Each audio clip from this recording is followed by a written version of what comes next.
Hello everyone. तो previous lecture में हमने सिलेबस डिस्कस करी थी जावास्क्रिप्ट की, और इस लेक्चर से हम स्टार्ट करेंगे अपना बेसिक इंट्रोडक्शन अबाउट जावास्क्रिप्ट। ठीक है, तो इस लेक्चर में हम बेसिकली डेफिनेशन एंड कुछ फीचर्स देखेंगे, बट उससे पहले हम कुछ बेसिक स्टफ्स की बात करेंगे। ठीक है, तो 4 चीज़ें आज हम मेनली डिस्कस करेंगे। तो सबसे पहला चीज़ जो है हमारे पास वो है difference between programming and scripting language. ठीक है, ये सब बेसिक्स मैंने जानबूझ के इंक्लूड किए हैं क्योंकि ये बहुत ही इम्पोर्टेंट है हमारे लिए। तो फर्स्ट चीज़ हमारे पास क्या है, what is the difference between programming and scripting language. ठीक है, सेकंड क्या है, difference between high level and low level language, कि हाई लेवल लैंग्वेज क्या होती है, लो लेवल लैंग्वेज क्या होती है, क्या डिफरेंस होते हैं इन दोनों के बीच। ठीक है, और हम कौन सा प्रेफर करते हैं और मार्केट में कौन सा यूज़ आता है। ठीक है, थर्ड चीज़ जो हम देखेंगे वो है why are we choosing JavaScript over other languages. हम दूसरी टेक्नोलॉजी क्यों यूज़ नहीं करें, ये हमें जानना बहुत ही ज़रूरी है। आप चाहो तो आप पाइथन भी सीख सकते हो, आप चाहो तो आप जावा भी सीख सकते हो, लेकिन जावास्क्रिप्ट ही हमने क्यों चूज़ किया, इस चीज़ का बहुत ही अच्छा एग्जाम्पल है और बहुत ही अच्छा रीज़न है इस चीज़ को समझने का कि हम जावास्क्रिप्ट क्यों पढ़ेंगे। समझ आ गई चीज़ें? ठीक है, जस्ट अ सेकेंड, ये शायद काम नहीं कर रहा, मैं रिफ़्रेश कर लेता हूँ एक बार। जस्ट अ सेकेंड, और अगर आपको समझना है तो आप कमेंट में बता दिया करो।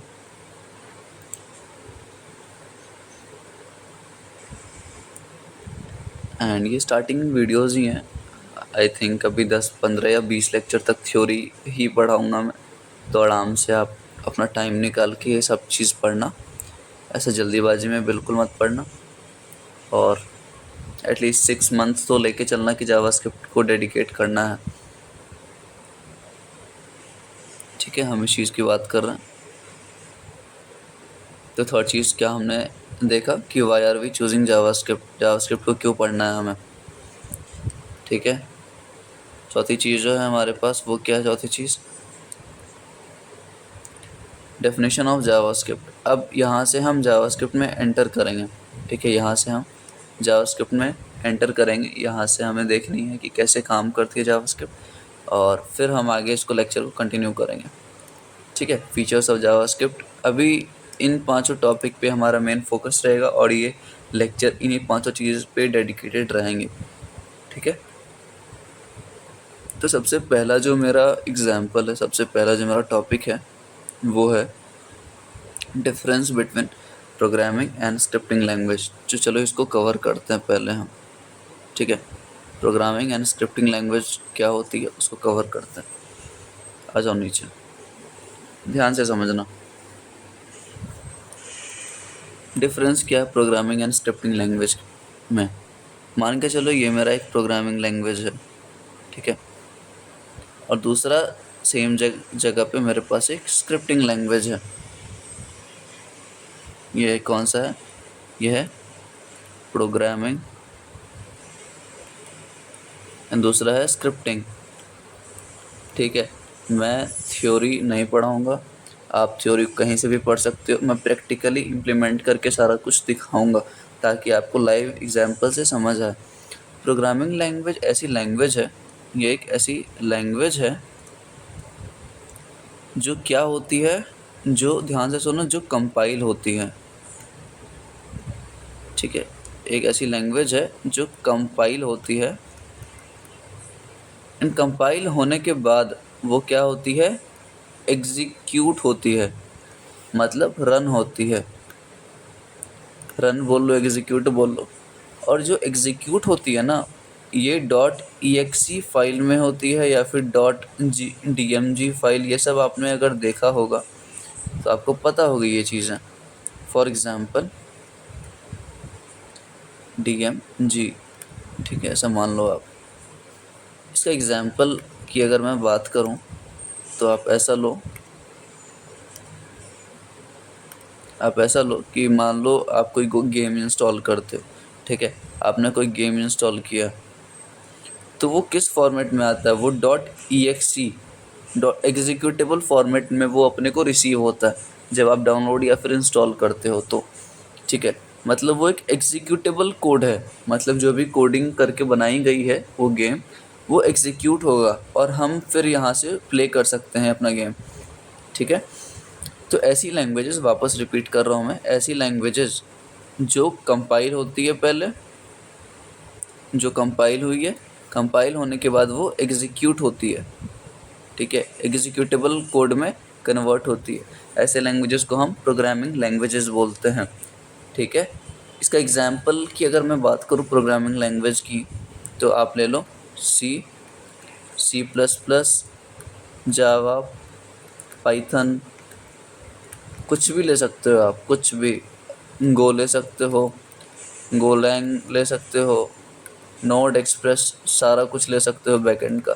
ये सारी जो लैंग्वेजेस हैं वो प्रोग्रामिंग लैंग्वेजेस हैं। अब आ जाओ अपन स्क्रिप्टिंग लैंग्वेजेस की बात करते हैं कि डिफरेंस कहाँ एग्जिस्ट कर रहा है, ठीक है। स्क्रिप्टिंग लैंग्वेज एक ऐसा लैंग्वेज है, एक ऐसा लैंग्वेज है जो कि कंपाइल नहीं होता है। स्क्रिप्टिंग लैंग्वेज एक ऐसी लैंग्वेज है जो कंपाइल नहीं होता है। वो क्या होता है, वो इंटरप्रेट होता है, वो इंटरप्रेट होगा, ठीक है। इंटरप्रेट होने का क्या मतलब है, इंटरप्रेटर और कंपाइलर में आपको डिफरेंस पता होनी चाहिए, नहीं है तो मैं उस चीज़ का भी एक ओवरव्यू दे दूंगा, ठीक है। लेकिन अभी के लिए इतना समझो कि ये स्क्रिप्टिंग लैंग्वेज एक ऐसी लैंग्वेज है जिसमें कि जो सोर्स कोड है, आप यहाँ ये रख लो, लैंग्वेज का मतलब सोर्स कोड, जो हम कोडिंग करते हैं, ठीक है। ये डायग्रामेटिक रिप्रेजेंटेशन आप अपने समरी में बना लो या फिर स्क्रीनशॉट ले लेना इस चीज़ की, ठीक है। मतलब सोर्स कोड क्या होते हैं ना, इंटरप्रेट किए जाते हैं, सोर्स कोड इंटरप्रेट किए जाते हैं। जब मैं जावास्क्रिप्ट का वो बताऊंगा ना, V8 engine, JavaScript JS engine की जब हम बात करेंगे, तो ये इंटरप्रेट आपको देखने को मिलेगा कि इंटरनली वो, ये इंटरप्रेटर का नाम पता है, इग्निशन इंटरप्रेटर होता है, जो कि गूगल ने दिया था, ठीक है। ये इग्निशन इंटरप्रेटर जावास्क्रिप्ट में काम आता है, जो कि सोर्स कोड को इंटरप्रेट करेगा, सोर्स कोड को इंटरप्रेट करेगा, ठीक है। इसको मैं हटाता हूँ थोड़ा सा, अब ये जानना ज़रूरी नहीं है, मैं बाद में कवर कर दूंगा डिटेल में, ठीक है। तो स्क्रिप्टिंग लैंग्वेज एक ऐसी लैंग्वेज है जो इंटरप्रेट होता है, और ये इंटरप्रेटर का नाम लिख सकते हो आप, इग्निशन इंटरप्रेटर है। इंटरप्रेट होने के बाद ये क्या होता है ना, ये एग्जीक्यूटेबल कोड में कन्वर्ट नहीं होता, जैसे कि हमारा यहाँ पे ये EXE में कन्वर्ट हो रहा था यहाँ पे, ठीक है। लेकिन इंटरप्रेटर में क्या होगा, ये क्या होगा ना, ये रन करेगा कहाँ पे पता है, ये रन करेगा ब्राउज़र पे,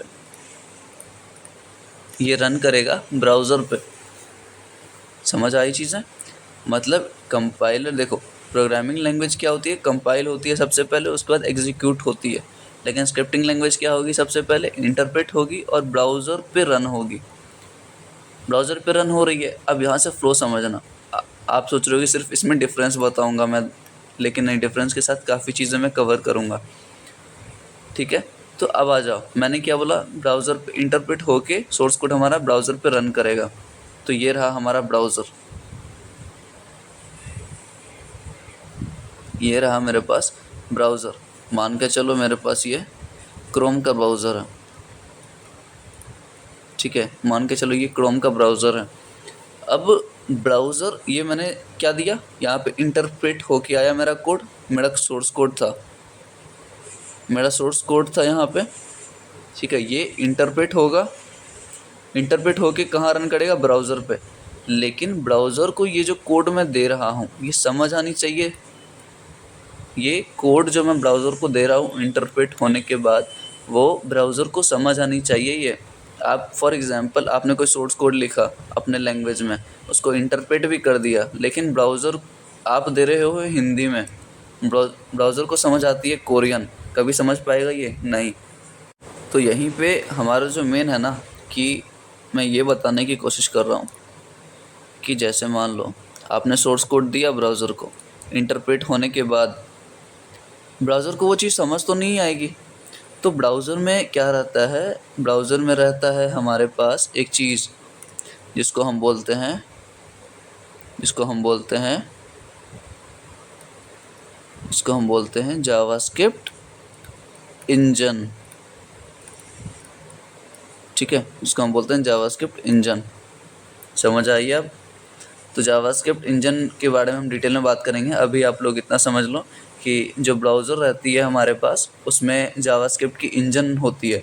वो इंजन क्या करेगा, हम कोई भी कोड दे रहे हैं तो वो कोड को कैसे एग्जीक्यूट करेगा ना, वो इस इंजन का काम है। वो जावास्क्रिप्ट इंजन सारा कुछ परफॉर्म करवाएगा अपने अंदर। ठीक है। और ब्राउज़र में क्या होती है, कुछ पावर्स होती हैं। देखो, मैं चीज़ों को इन डेप्थ जान के पढ़ा रहा हूँ, जितना अंदर घुसोगे उतना कॉन्सेप्ट क्लियर होगा अपना। ठीक है। तो अगर आप इसी मुताबिक से देख रहे हो कि मुझे बस पढ़ना है, सीखना बिल्कुल नहीं है, तो आप छोड़ सकते हो इस लेक्चर को। कोई ज़रूरी नहीं है देखना। बट अगर आपको सीरियसली कुछ चीज़ समझनी है डेप्थ में कि हाँ अंदर इंटरनली सारा कुछ कैसे काम कर रहा है, जो कि और लेक्चर्स में आपको नहीं मिलेंगे और वीडियोस में आपको नहीं मिलेंगे, तो देखो, एकदम डेप्थ में देखो और एकदम शांत दिमाग से देखो इस चीज़ को। ठीक है। तो मैंने यहाँ क्या बताया कि मेरे पास एक क्रोम ब्राउज़र है। ब्राउज़र को मैं कोई भी कोड दे रहा हूँ, वो कैसे समझेगा कि हाँ इस कोड को किसी रूल के हिसाब से चलाना है या कैसे चलाना है, तो वो मदद लेगा हमारे जावास्क्रिप्ट इंजन भाई साहब की। जावास्क्रिप्ट इंजन भाई साहब कोड एग्जीक्यूट करने में, कोड इंटरप्रेट करने में और ब्राउज़र को समझाता है। जावास्क्रिप्ट क्या करेगा, ब्राउज़र को समझाएगा। क्या करेगा, समझाएगा। ठीक है, जो भी है, ब्राउज़र को ये समझाएगा कि कोड आपको इस तरीके से एग्जीक्यूट करनी है। ठीक है। लेकिन ये जो ब्राउज़र है ना, ये है ब्राउज़र हमारा। ब्राउज़र जावास्क्रिप्ट इंजन तो यूज़ कर ही रहा है, इसके साथ इसके पास कुछ और भी सुपर पावर्स हैं जो ये छिपा के रखता है, और इस सुपर पावर्स को हम बोलते हैं API। इस सुपर पावर्स को हम क्या बोलते हैं, APIs। समझ आई चीज़ें, समझ आई? फॉर एग्ज़ाम्पल, इसका एक और एग्ज़ाम्पल मैं रियल लाइफ अगर दूँ आपको मज़ा आएगा इस चीज़ में। बस मैं क्लियर कर लूँ थोड़ा सा। अगर मुझे बस चाहिए टाइम थोड़ा सा, मैं अच्छे से समझा सकता हूँ सारी चीज़ें। ठीक है। तो देखो, फॉर एग्ज़ाम्पल, आपके फैमिली मेम्बर्स में किसी को भी इमेजिन करो अपने, और उन्होंने आपको 100 रुपीज़ दिए कि आप मार्केट से कुछ ले आओ। ये रहा मार्केट, और मार्केट से कुछ जाके ले आओ। ठीक है, ये हम हैं। ठीक है, ये हम हैं और मुझे मार्केट जाना है, कुछ लेके आना है, कुछ भी स्टफ्स। सपोज़ मुझे कुछ भी वेजिटेबल्स खरीदना है। ठीक है, तो मैं कहाँ जाऊँगा, मार्केट जाऊँगा। तो ये जो जावास्क्रिप्ट इंजन है ना, मान के चलो ये मेरा 100 रुपीज़ है। ध्यान से सुनना, मेरी फैमिली वाले ने मुझे क्या दिया, 100 रुपीज़। तो आप मान के चलो ये 100 रुपीज़ जो है वो मेरा क्या है, वो जावास्क्रिप्ट इंजन है। समझ आ गई? लेकिन मैं यहाँ क्या बोल रहा हूँ, कुछ सुपर पावर्स और भी अपने साथ ले जाने हैं आपको। तो 100 रुपीज़ के साथ मुझे और फैमिली वाले क्या दे देंगे, एक पॉलीथीन दे देंगे या फिर एक झोला दे देंगे, बैग टाइप से।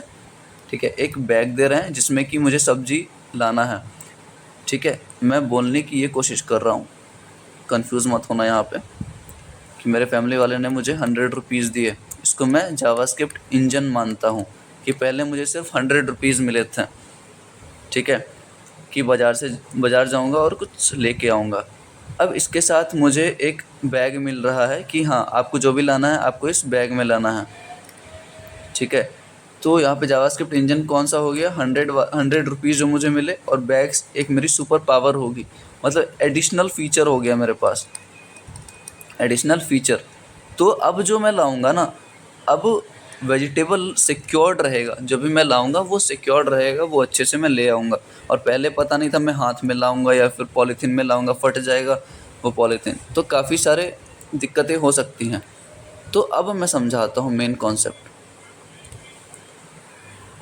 ब्राउज़र को क्या समझना है? ब्राउज़र को समझना है हमारा कोड। ब्राउज़र को हमारा कोड समझना है, ठीक है। तो वो किसका मदद लेगा? वो हमारा JS इंजन का मदद लेगा, JS इंजन। लेकिन क्या अकेला वो ये चीज़ समझ पाएगा? ब्राउज़र क्या करेगा? ब्राउज़र रिक्वेस्ट करता है सर्वर पे, ठीक है। अगर आपने बैकएंड की सीरीज़ देखी है या नहीं भी देखी तो आप थोड़ा सा दिमाग लगाओ, आप इंजीनियर हो। तो ये रहा मेरा सर्वर जहाँ मेरा डेटाबेस वगैरह रहता है, ठीक है, कनेक्टेड। तो ये जो ब्राउज़र है ये रिक्वेस्ट सेंड भी करेगा और रिस्पॉन्स गेट भी करेगा सर्वर से, ठीक है। तो उस चीज़ में सिर्फ जावास्क्रिप्ट इंजन इसकी हेल्प नहीं कर सकता, इसके साथ इसको कुछ पावर्स चाहिए और जिसको हम सुपर पावर्स बोलते हैं, सुपर पावर्स। तो अब क्या होगा? अब ये सुपर पावर्स क्या है? मैंने बताया था ये है APIs, ये है एप्लीकेशन प्रोग्रामिंग इंटरफेस। तो ये दोनों का यूज़ करके कौन? ब्राउज़र अपना सारा कोड एग्जीक्यूट करता है, अपना सारा कोड एग्जीक्यूट करता है। होप सो आप लोगों को अच्छे से समझ आ गया होगा ये कॉन्सेप्ट। थोड़ा सा क्लियर आउट करके अपन दूसरे टॉपिक पे चलते हैं और मैं ट्राई करूँगा कि हाफ एन आवर में हमारा सारा टॉपिक हो जाए। देखो यार, अगर गलती से भी इस चैनल पे आए हो, गलती से भी, ध्यान से सुनना, गलती से भी अगर इस चैनल पे आए हो और मेरा लेक्चर देख रहे हो तो पेशेंस बहुत रखना, पेशेंस बहुत रखना।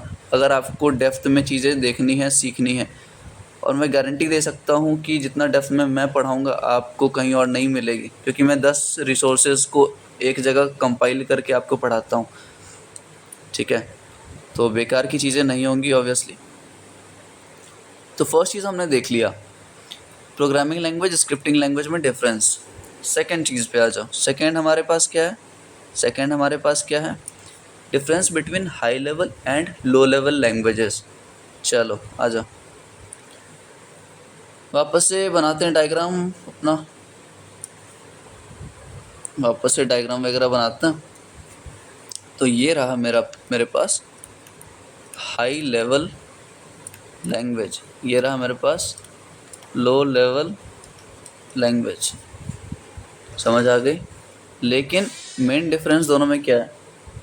High level language and low level language में एक्चुअल डिफरेंस क्या है? देखो, अगर अगर मैं, फॉर एग्जांपल आप इंडिया से हो, तो मैं अगर हिंदी में आपको समझाऊं, मैं अगर आपको हिंदी में समझाऊं तो आपको समझ आ जाएगा। मैं इंग्लिश में समझाऊं तो आपको समझ आ जाएगा। लेकिन फॉर एग्जांपल मैं स्पेनिश में समझाऊं या फिर कोरियन में समझाऊं, आपको समझ नहीं आएंगी ये चीज़, नहीं आएंगी चीज़। मतलब मतलब मतलब मतलब ही तो हमको समझना है कि इस चीज़ हम क्या बोलने की कोशिश कर रहे हैं। देखो, पहले क्या होता था ना, पुराने ज़माने में क्या होता था 2000 से पहले, मैं किसकी बात कर रहा हूँ? बिफोर 2000, 2000 सदी से पहले की बात। उस समय क्या होते थे? उस समय जो हम कोड लिखते थे, जो हमने कोड लिखा, ठीक है, हमने कोई कोड लिखा, ये कोड क्या होगा? ये हम ऐसे कोड लिखते थे, ये हम ऐसी कोड लिखते थे जो मशीन अंडरस्टैंडेबल हो, जो एक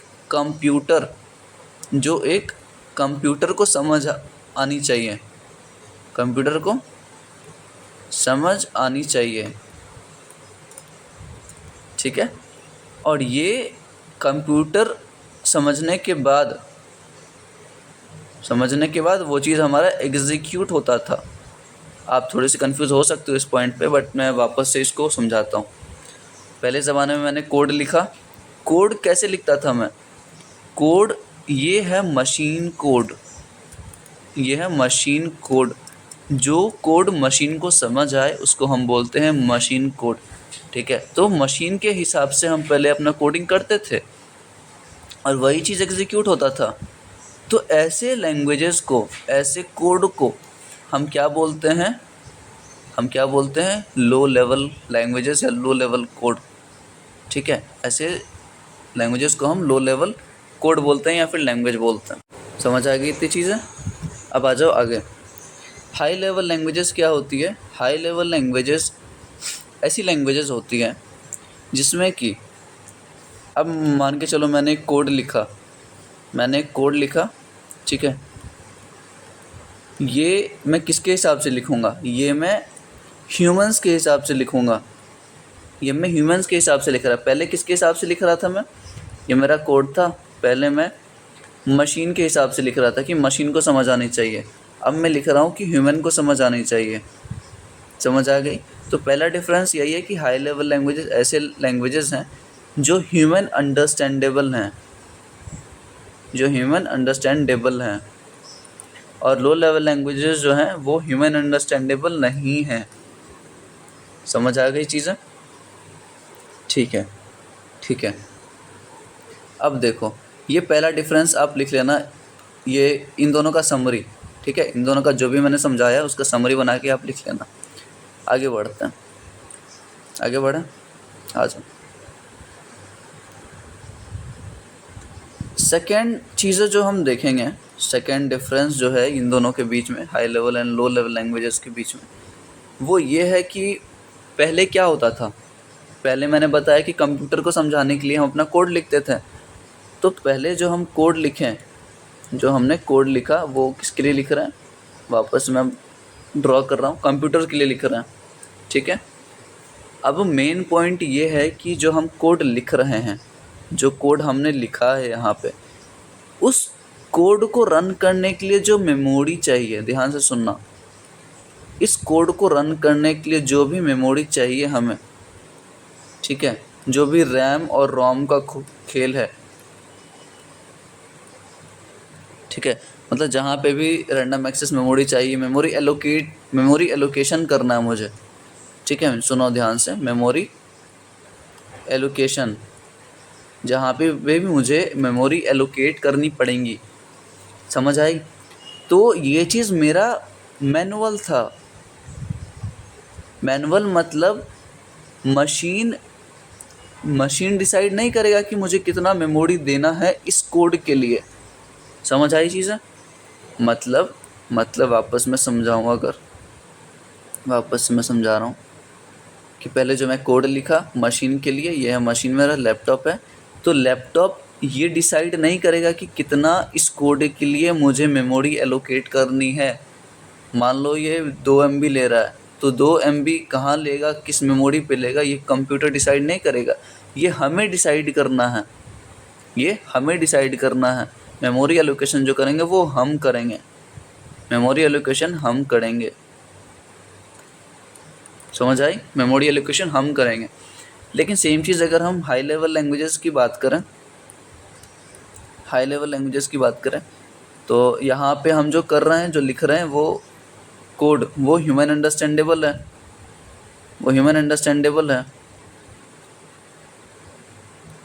ठीक है। हम ह्यूमंस के लिए बना रहे हैं। इतना समझ आ गया? अब जो है हाई लेवल कोड, ये जो कोड है हाई लेवल, ये ह्यूमन अंडरस्टैंडेबल है। तो यहाँ जो मेमोरी एलोकेशन होगी, हमारी, वो पूरा कौन देखेगा? वो पूरा मेरा सिस्टम देखेगा, मेरा लैपटॉप देखेगा, ठीक है। जो भी मेमोरी एलोकेशन डी एलोकेशन होगा, मैं जब जावास्क्रिप्ट की JS इंजन के बारे में बात करूँगा ना, तो मेमोरी एलोकेशन डी एलोकेशन कैसे परफॉर्म होता है वो भी डिस्कस करेंगे, ठीक है। तो आप लोग याद रखना, अगर मैं भूल जाऊँ तो आप कमेंट में बता देना कि ये टॉपिक हमने छोड़ दिया है, ठीक है। और जावास्क्रिप्ट से मैं ये बता रहा हूँ कि जावास्क्रिप्ट की कोई भी टॉपिक हो, आप चाहते हो सीखना, या फिर मैंने नहीं बताया हो, तो आप डायरेक्ट कमेंट आउट कर दो कि ये मेरे से छूटा है या ये आपको पढ़ना है, भले ही कितना डीप हो, कितना भी कॉम्प्लेक्स हो, ठीक है, अपन देखेंगे। तो ये हाई लेवल लैंग्वेजेस हो गई, ये है लो लेवल लैंग्वेजेस। तो दूसरा डिफरेंस ये लिख लेना कि जो मेमोरी एलोकेट होते हैं वो यहाँ पे ऑटोमेटिक होते हैं हाई लेवल लैंग्वेज में, और लो लेवल लैंग्वेज में मैनुअल होता है, ठीक है। अपने भाषा में लिखो यार, डेफिनेशन की ज़रूरत नहीं है हमें। चलो हटा दिया मैंने, ठीक है। आप बैक जाके देख लेना अगर वापस से देखना हो तो। तीसरा एग्जाम्पल क्या डिफरेंस देखते हैं हाई लेवल और लो लेवल में, ठीक है। हाई लेवल लैंग्वेजेस में क्या है, ये ऊप्स को फॉलो करती हैं, ठीक है, हाई लेवल लैंग्वेज UPS को फॉलो करेंगे, UPS कॉन्सेप्ट। ठीक है, UPS अगर आप लोग नहीं पढ़े हो तो इसका फुल फॉर्म होता है ऑब्जेक्ट ओरिएंटेड प्रोग्रामिंग। क्या होता है? Object oriented programming. मतलब जो हम प्रोग्रामिंग करते हैं वो ऑब्जेक्ट के फॉर्म में करते हैं, मतलब जो भी कोड हम लिखते हैं वो सारा कोड ऑब्जेक्ट के फॉर्म में होता है। ठीक है, ऑब्जेक्ट क्या होता है जावास्क्रिप्ट में हम डेप्थ में बात करेंगे, लेकिन ये कॉन्सेप्ट जो है ना, मतलब कुछ कुछ कॉन्सेप्ट्स हैं ऑब्जेक्ट ओरिएंटेड प्रोग्रामिंग के अंदर। तो इस चीज़ को फॉलो कौन करता है? हाई लेवल लैंग्वेज हमारा। ठीक है, लो लेवल लैंग्वेज में UPS का कुछ नामो निशान नहीं है, तो आप इसको हटा देना। तो ये तीसरा डिफरेंस लिख लेना आप अपने हिसाब से। ठीक है, चौथा डिफरेंस की बात करें तो एग्जाम्पल की बात करते हैं कि कौन कौन से हाई लेवल लैंग्वेजेस हैं और कौन कौन से लो लेवल लैंग्वेजेस हैं। हाई लेवल लैंग्वेजेस की अगर हम बात करें तो C++, एल्गोल। ठीक है, एल्गोल हो गया, उसके बाद BCPL। ठीक है, BCPL ये है B, एक मिनट रुक जाओ। ठीक है, BCPL ये सब हाई लेवल लैंग्वेजेस हैं। अगर यहाँ पे वापस से मैं बोलूँ कि लो लेवल लैंग्वेजेस की एग्जांपल, फिर लो लेवल में आ जाएंगे आपके C language, machine language, machine code या फिर मशीन लैंग्वेज बोल सकते हो आप। उसके बाद आ जाता है असेंबली लैंग्वेज, असेंबली लैंग्वेज। इसी मशीन लैंग्वेज की मैं बात कर रहा था फर्स्ट टॉपिक पे अपने, अगर आपको याद हो तो। ठीक है, इसी मशीन लैंग्वेजेस की हम बात कर रहे थे। और आप यहाँ पे एक ग्लिच देख रहे होगे कि यार आप तो बोल रहे हो C लैंग्वेज जो है वो एक हाई लेवल भी है, वो एक लो लेवल भी है। हाँ भाई, ये C लैंग्वेज जो है बहुत सारे मिसकंसेप्शंस हैं इसके रिगार्डिंग। तो C लैंग्वेज जो आती है वो दोनों आती है, हाई लैंग्वेज आती है प्लस लो लेवल लैंग्वेज, दोनों में कंसिडर किया जाता है इसको। तो आप दोनों चीज़ लिख सकते हो, इसमें कोई गलत बात नहीं है। ठीक है, तो ये हो गई चीज़, कॉन्सेप्ट्स और differences high level and low level languages में। होप्स आपको अच्छे से समझ आया होगा ये कॉन्सेप्ट, और आपको लग रहा होगा मैं ये लेक्चर एंड करने वाला हूँ, जो कि सही है। लेकिन उससे पहले मैं एक चीज़ बता दूँ आपको, उससे पहले हम थोड़ा सा एक स्टार दे के देखो, कुछ नया सीखो। सबसे पहला कंपाइलर। कंपाइलर हम कहाँ यूज़ करते हैं? कंपाइलर हम यूज़ करते हैं किस में? प्रोग्रामिंग लैंग्वेजेस में। आपको याद है किस में करते हैं? Programming language. अरे यार, ठीक है, कंपाइलर कहाँ यूज़ करते हैं? प्रोग्रामिंग लैंग्वेजेस में हम कंपाइलर यूज़ करते हैं। और दूसरा कौन सा? इंटरप्रेटर। इंटरप्रेटर जो है वो हम कहाँ यूज़ करते हैं? स्क्रिप्टिंग लैंग्वेजेस में, स्क्रिप्टिंग लैंग्वेजेस में। ठीक है, तो कंपाइलर जो हम यूज़ करते हैं ना, ध्यान से सुनना, जो हम कंपाइलर यूज़ करते हैं, और जावास्क्रिप्ट में जो कंपाइलर यूज़ होता है उसका नाम है जिट कंपाइलर। जिट कंपाइलर, इस चीज़ को आप लिख लो, मिस मत करना। मैं चाहता हूँ हर एक चीज़ डेप्थ में आपको समझाऊँ। ठीक है, और इंटरप्रेटर का जो नाम था मैंने ऑलरेडी बता रखा है आपको, इग्निशन इंटरप्रेटर। इग्निशन इंटरप्रेटर जो गूगल भाई साहब ने हमें दिया था। बस मैं चाहता हूँ ये चीज़ें आप समझ जाओ। और ऐसा नहीं है कि ये कंपाइलर जो हम देख रहे हैं ना, ये जिट कंपाइलर या इग्निशन इंटरप्रेटर, ये समझ नहीं आएंगी। जब मैं जावास्क्रिप्ट इंजन की बात करूँगा तो सारा कॉन्सेप्ट उसमें कवर हो जाएगा। ठीक है, तो इन सब चीज़ों के बारे में सोचना नहीं है, आप बस लिख लो और कमेंट में बता दिया करो कि कैसा लेक्चर था हमारा आज का। तो लाइक मतलब थोड़ा सा मोटिवेशन मिलता है कि हाँ सही जा रहा है हमारा लेक्चर। एंड ये तो स्टार्टिंग का लेक्चर है। ठीक है, तो होप सो अच्छा लगा होगा। एंड आगे के लेक्चर में हम बात करेंगे जो 3 हमारा छूट गया ना, 3 टॉपिक्स, जावास्क्रिप्ट को क्यों चूज़ कर रहे हैं, डेफिनेशन एंड फीचर्स, ये 3 जो हम है ये नेक्स्ट लेक्चर में कंटिन्यू करेंगे। ठीक है, तो चलो नेक्स्ट लेक्चर में बात करते हैं, और कमेंट कर देना कि कैसा लगा ये चीज़। चलो।